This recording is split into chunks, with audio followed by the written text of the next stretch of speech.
Harry, you must be overjoyed at the final whistle today. Oh, Really yeah, it was a long 6 minutes. You know, you stood there, fantastic feeling when the referee put the whistle to his mouth, believe you me.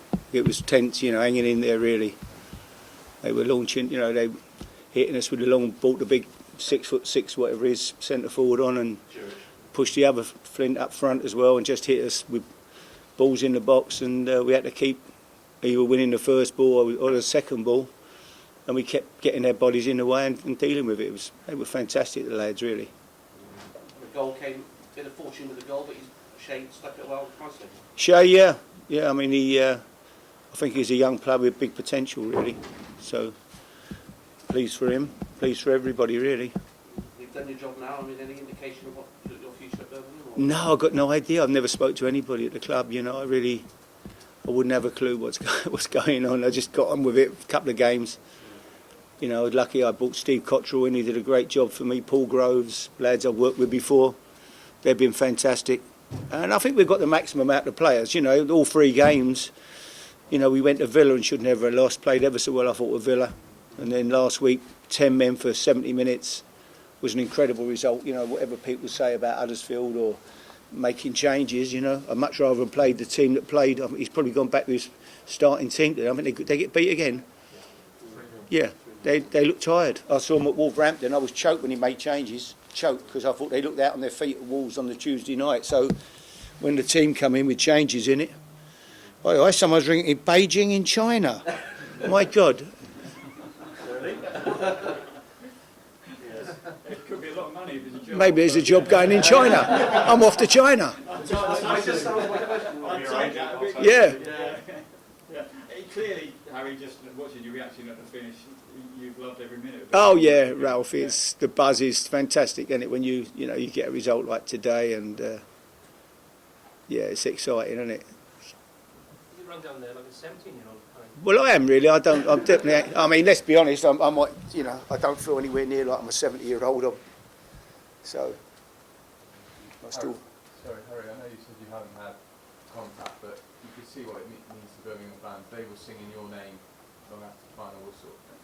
If the opportunity's there, will you be up for it? It depends on everything, doesn't it? Really, it's difficult, really. I mean, I've got a good situation in my life. I'm not chasing work, really. I work with BT. I work with a few different companies, and so it'd have to, I'd have a chat and see what their ambitions are, really. I mean, if they're ambitious and want to go somewhere and have a go next year, then I'd be interested. But I don't know what their plans are. They may have somebody else in mind. I mean, I've never honestly discussed anything with anybody. I haven't met anybody who owns a club. But you wouldn't rule it out, though, so. No, let's have a chat and see where we're going. Really, see what plans they've got. Harry, you had a full house at St Andrews last week. Fantastic. Obviously, a great away following today. How much does it mean to you to do it for the fans? Well, they're the most important people, aren't they? It's their club, and it really, 28,000 people last week at St Andrews. I mean, fantastic crowd.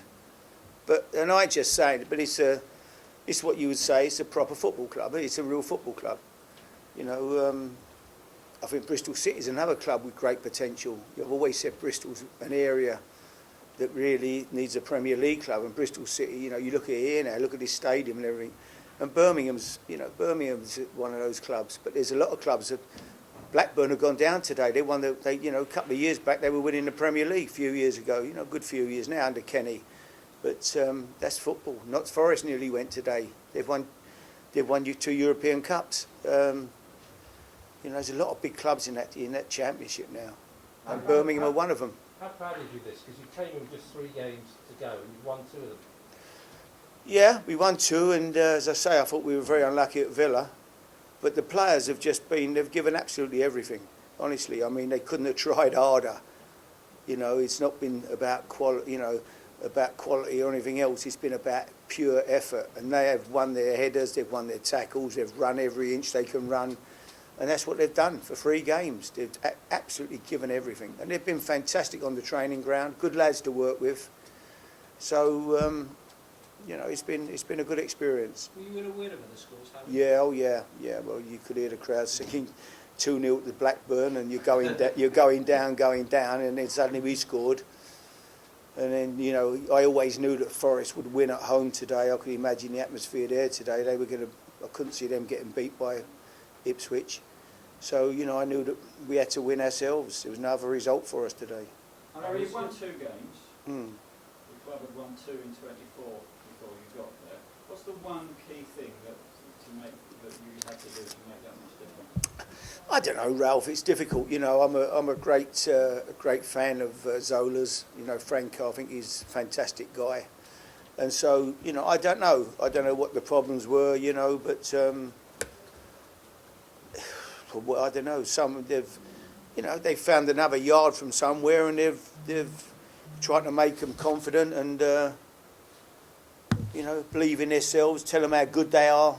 That's all I've done with them, really. Give them pats on the back. You know, they've worked hard on the training ground. Steve's been great with them. So we've worked together as a team, and we've managed to get the results. When's the last time you suffered 6 minutes like those 6 minutes of stoppage time, Harry? I don't know, probably in the playoff final at Wembley. I just saw Gary O'Neill there.